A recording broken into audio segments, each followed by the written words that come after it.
Lady A joins me now. Hillary, Scott, Charles, Kelley, and Dave Haywood. Thank you so much for joining us today. Thank you. Oh, Good man. And you morning. have a very special performance, I should say, a little bit later in the show. But obviously, I want to talk to you about what transpired over the summer. Hillary, I'm a Black woman, obviously, unapologetic Black woman, and Southern. And all of these things hit a nerve for me when you made this big announcement on what you wanted to do. I do think intentions matter. And I know that Mm. sometimes good intentions turn into difficult situations. Did you Yes. see any of this coming when you made the announcement? Not at all. I mean, and that's, I think, one of the hardest parts of this whole experience, and decision. The heart of our decision still rings true today as much as it did back in June when we made this announcement. I mean, we want our music and our live shows and anything that we're a part of for everyone to feel welcome and invited. And we realized, over the summer, I think, not touring and watching just this movement happen that is so needed in this country and around the world, we started to see what our part was, what part of our first steps in making a difference could be. And so our name changing was the first step. And so that's but it's you never know how how things are going to Yeah. happen, and we never saw that coming. Dave, take me into, I mean, none of us are in the music business, as good as my singing voice might be in the shower. Take me through what something, because you had such success as Lady Antebellum. When you went to your team and the music executives and said, we want to change our name, and for Yeah. this reason, which, may even alienate some fans, what was that like behind the scenes? Yeah, I mean, I think the experience began with so many conversations with friends of color. We employ several Black people. We spoke to a lot of Black people in and out of the industry. And our goal was to find out the heart behind what antebellum could bring up for some. And unanimously, it brought up hardship. So with this decision was simple for us. We've been going by Lady A since 2006.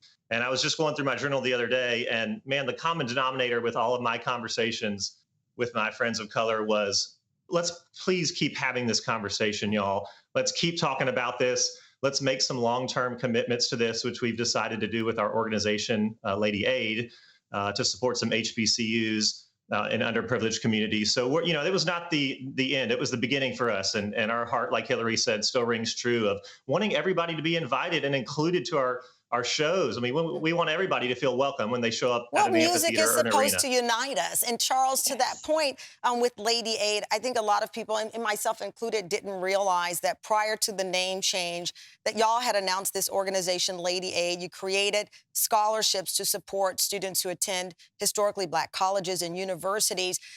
You still have people who wonder what took so long. And I was explaining to a friend, I'm now 50. I grew up in Texas. I grew up watching the Dukes of Hazzards, which at one point Yeah. was the #1 show on television. And their car was the General Lee. All of these moments in our society culturally, from Scarlett O'Hara, that romanticized the antebellum, and in reality was masking, even in our books, what we teach kids in school, the truth about it. So when people say what took so long, it wasn't as if you guys were ignoring it. I don't want to speak for you, but I also think it was a lack of, it was something that was, in a way, we've been brainwashed to believe it was okay.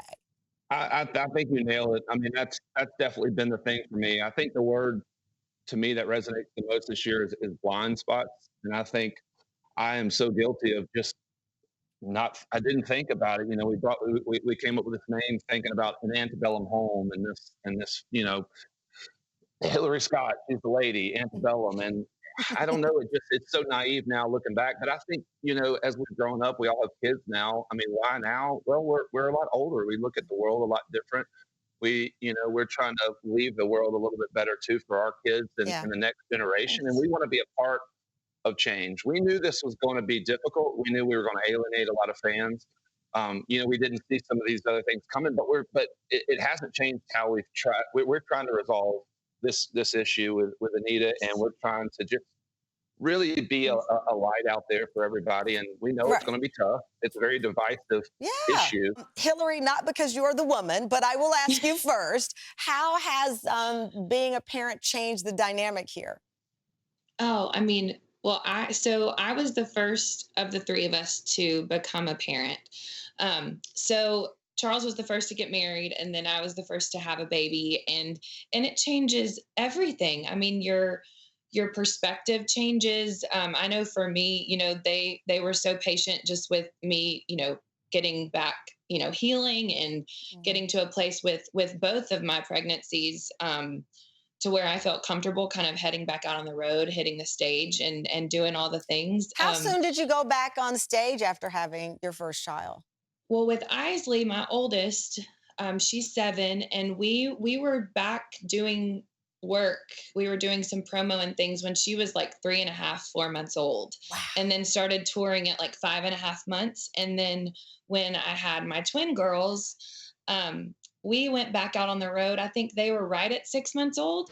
So, my husband was our drummer for 7 years, and he stepped away from that to be full-time dad once we had our twins, which allowed me to come back sooner, Wow. because twins were just a game changer. I mean, they're amazing. Is that what they call them? Twins, Yeah. AKA game changers. Yeah. Charles, you've talked about how it's impacted songwriting for you. Yeah, for sure. I mean, especially too, even on this Christmas record we added to the Christmas record, we wrote a song called Christmas Through Your Eyes, which is about, reliving Christmas through your kids. And it even reminds you of that joy of Christmas that you had as a child. And he's our world. We're obsessed with him. Aw. I don't know if that's an only child thing, but we have an Well, I unhealthy wonder obsession. that too. I have an only child. Moses, it will be 20 months on Thursday. And I'm like, does that obsession just because you have one? Because then when you have two, does the first one remain your favorite? I'm so, not that I'm having Oh. two at 50, but I always wonder these things. It is kind of wild. Go ahead, It Hill. is. I mean, I feel like they're all so uniquely their own little people. Like with twins, having two at the same age and being able to see the differences in their personalities.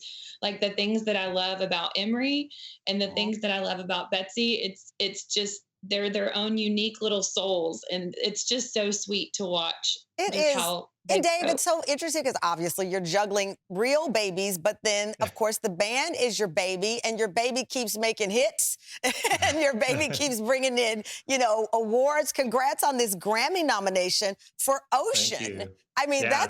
that's amazing, especially this turbulent year.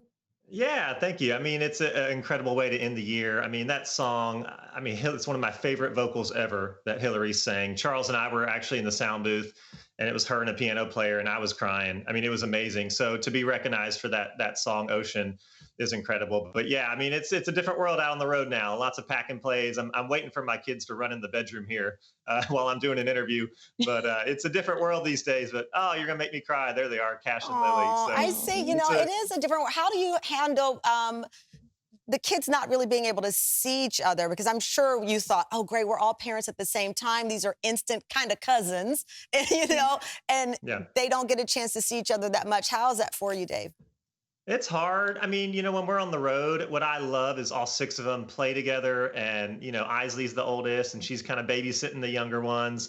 And I miss that so much. I mean, Charles and Hillary and I have been able to be together 6 feet apart for some, recordings and tapings like this. Yeah. But, it's tough for the kids to not be together. I want them to know each other like brother and sister. I really do. And so I missed that this year. We didn't have a chance to tour, obviously. So that's definitely a sad part of this year, but, hoping we can get them We'll back be together back in on the the new year. road soon, and I'll see little pictures of them in the earphones that all the celeb babies wear when they're on the Yeah, side yeah. at the concerts where their parents are performing.